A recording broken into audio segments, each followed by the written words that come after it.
कि इस कमेटी का हिस्सा बनने का मुझे भी एक मौका मिला। मुझे बड़ी खुशी होती है, साल भर इंतजार रहता है कि कब ये प्रोग्राम होगा और हम सब रूबरू हो पाएंगे। क्योंकि मैं बॉर्डर के इलाके से आती हूँ तो थोड़ा सा मुझे देर सवेर हो जाती है। सबसे पहले तो माफी चाहती हूँ, थोड़ा सा मैं लेट पहुंची। यहाँ पर छोटा बेबी भी है मेरा, उसको भी संभालना, घर की जिम्मेदारियां और फिर बॉर्डर से यहाँ तक आना। सुरेश जी शिकायत कर रहे थे कि मैडम लेट आए हो, तो मैंने बोला देखो मैं तो बॉर्डर से आती हूँ, आप तो 10 मिनट के रास्ते से आ जाते हो, तो थोड़ी छूट मुझे मिलनी चाहिए। आप सबका शुक्रिया अदा करते हुए मैं अपनी बात शुरू करती हूँ। हम सभी जानते हैं कि ये रक्षाबंधन का जो त्योहार है ये अपने आप में बहुत ही अहम, मैं समझती हूँ सबसे बेहतरीन फेस्टिवल है। हमारा जो भारत है उसे एक सूत्र में बांधने के लिए रक्षाबंधन का भी एक बहुत अहम रोल है। भाई बहन का जो ये त्योहार है ये अपने आप में एक मिसाल कायम कर चुका है। खास तौर से मैं कहना चाहूंगी कौमी एकता कमेटी की वजह से हमारा बाड़मेर जिला जो है ये भी एक कौमी मिसाल बनता जा रहा है। आप सबको बताना चाहूंगी कि हालांकि भाई बहन का जो रिश्ता है वो किसी एक दिन का मोहताज नहीं है, हम बहुत अच्छे से जानते हैं, लेकिन फिर भी ये एक ऐसा सूत्र है जो भाई को बहन की रक्षा का याद दिलाता है और उसे एक मजबूत बंधन में बांध देता है। मुझे खुशी होती है कि हर बार हम यहाँ पर आते हैं और अपने भाइयों को ये याद दिलाते हैं कि कितना बड़ा फर्ज है आपके कंधों पर बहनों की रक्षा का।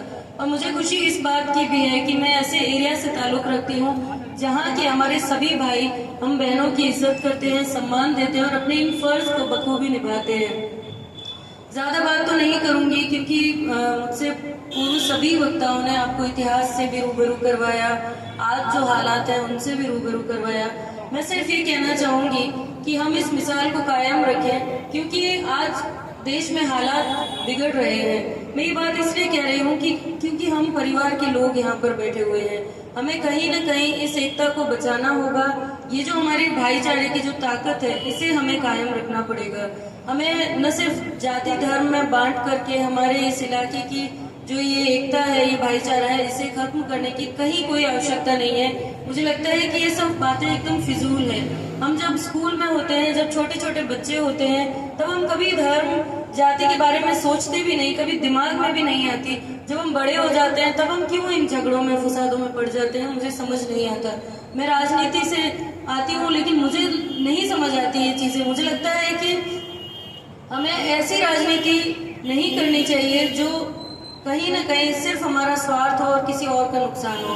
अगर ऐसी राजनीति करनी पड़े तो मैं आपको बताना चाहूंगी कि मैं घर बैठ जाऊंगी, लेकिन ऐसी राजनीति मैं कभी नहीं करूंगी। मैं आप लोगों से ये भी कहना चाहूंगी कि यहाँ एक छोटी सी बच्ची बैठी हुई है, हम मिसाल के तौर पर छोटी सी बच्ची से पूछें क्या होता है जाति धर्म, कुछ नहीं पता होगा। इनके लिए हम भाई बहन हैं, हम एक भाईचारे का जो संदेश आज यहाँ फैला रहे हैं, इन छोटे छोटे बच्चों पर कितना इम्पैक्ट होगा उस चीज का, ये सोचना है और हमें इस भारत का जो ये भाईचारा है उसे कायम रखना है। एक बात और मैं कहना चाहूंगी कि कन्या भ्रूण हत्या जो होती है वो बड़ा पेनफुल होता है, क्योंकि आज हम यहाँ एकत्रित हुए हैं तो मुझे लगता है कि कहीं ना कहीं हमें इस भाईचारे के साथ साथ में बच्चियों को बचाने का भी संदेश देना चाहिए। क्योंकि रक्षाबंधन का त्योहार जो है वो बहनों के बिना कभी मुमकिन नहीं हो पाएगा। ये जो लिंगानुपात है अगर खत्म हो जाएगा धीरे धीरे, अगर भ्रूण हत्याएं होती रही, हमें बच्चियों को इम्पोर्टेंस देनी होगी। घर से, अपने परिवार से शुरू करना पड़ेगा, अपनी बहुओं को बेटियों की तरह रखना पड़ेगा। जब घर में बेटे का जन्म होगा तो हम उसे, जैसे हम बेटे के लिए खुशी करते हैं वैसे ही हमें बेटियों के लिए भी खुशी मनानी पड़ेगी। तब ये शुरुआत जो है ये अपने अपने परिवार से होकर के हमारा समाज और हमारा देश मजबूत होगा। मैं फिर से आपका तहे दिल से